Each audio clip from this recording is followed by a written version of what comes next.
Hello everyone, তো কেমন আছো সবাই? আশা করছি ভালো আছো, আর আমিও অনেক অনেক ভালো আছি। আমি আজকে চলে এসেছি জামাই ষষ্ঠীর ব্লগ ভিডিও শেয়ার করতে তোমাদের সঙ্গে।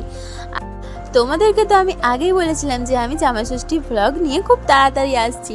তো তোমরা তো দেখতেই পেয়ে গেছো যে আমাদের জামাই আমাদের বাড়িতে চলে এসেছে। তো তাকে আমরা কিভাবে আপ্যায়ন করেছি সেই সব কিছুই আজকে তোমাদের সাথে শেয়ার করছি। বন্ধুরা, কেমন লাগলো আমার ভিডিওটা অবশ্যই কিন্তু কমেন্ট করে জানাতে ভুলো না। আর তোমরা জামাই ষষ্ঠীতে কী কী করলে আর কিভাবে কাটালে, কতটা এনজয় করলে, সব কিছু শেয়ার করো কিন্তু। এই দেখো, এখানে আমার মা, দিদি আর জামাইবাবুকে আশীর্বাদ করছিল। তো আমাদের এখানে অনেক কিছু রিচুয়ালস আছে বন্ধুরা, তো সেগুলো ভাবলাম তোমাদের সাথে একটু শেয়ার করে দিই। পুরো ভিডিওটাই শেয়ার করবো যদিও। তো দেখো, এখানে আমাদের প্রথমে চন্দনের ফোঁটা দিতে হয়, তারপরে প্রদীপ দিয়ে এরকম ঘুরিয়ে ঘুরিয়ে যেরকম ঠাকুরকে আরতি করে সেরকম নাকি জামাইকেও করতে হয়, ঠিক আছে। তো তারপর করছিল, আমি ভাবছিলাম যে এত কিছু করতে হয়, আমি সত্যি জানতাম না, ঠিক আছে। তো তারপর দেখলাম তাপ দিল মাথায়, তারপরে আবার ধান দুলপো দিয়ে আশীর্বাদ করলো, আর একটা কি সুতো টাইপের ছিল, ওটাকে জানি না কি বলে, তো ওটাকে বাঁধতে হয় হাতের মধ্যে, জামাইবাবুকে বেঁধে দেবে। এক্ষুনি তোমরা দেখতে পাবে, এই দেখো, ঠিক আছে। আর তারপর জামাইবাবু এখানে আমার মাকে প্রণাম করছিল।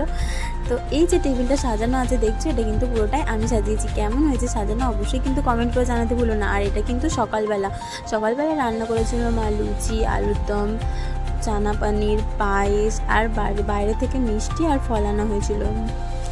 তো তারপর আমার জামাইবাবু আমার মায়ের জন্য একটা খুব সুন্দর শাড়ি নিয়ে এসেছিলো, আর ওটাকে আমার মাকে দিয়ে দিচ্ছিলো। আর প্রণাম করে নিয়ে আমি তো বললাম যে খেয়ে নাও এবারে। তারপর আমার দিদুন আর পিসিমণি আশীর্বাদ করতে বাকি ছিল। তো তারপর আমার দিদুন আমার জামাইবাবু আর দিদিকে আশীর্বাদ করছে, দেখো বন্ধুরা।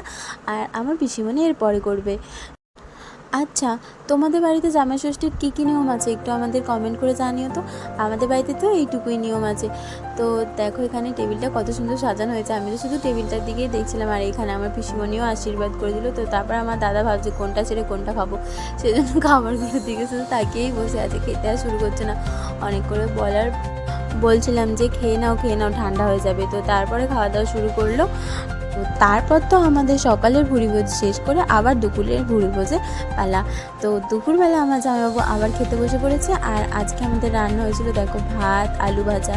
আমার জামাইবাবু বাটা মাছ খেতে ভালোবাসে, সেই জন্য ভাটা মাছ, আর স্যালাড করা হয়েছিল, পাবদা মাছ করা হয়েছিল, ভেজ ডাল, মাটন করা হয়েছিল। আর এটা ছিল সানডের ভিডিও, কারণ স্যাটারডেতে আমার দিদি আমাদের বাড়ি খায়নি, আমার দিদির বাড়িতে খেয়েছিল। হ্যাঁ, দিদি আমার জেঠুর মেয়ে, আমার নিজের দিদি না, কিন্তু আমার নিজের দিদির মতনই আমাকে ভালোবাসে।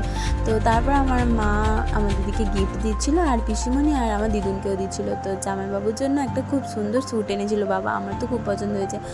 আর দেখো, এইটা হলো স্যুট। তোমাদের খুলে আর দেখাতে পারলাম না বন্ধুরা। আমার ভিডিওটা কেমন লাগলো একটু কমেন্ট করে জানিও। আজকের মতো টাটা, বাই বাই। দেখা হচ্ছে আবার নেক্সট ভিডিওতে। যদি ভিডিওটা আমার ভালো লেগে থাকে তাহলে একটা লাইক করে যেও।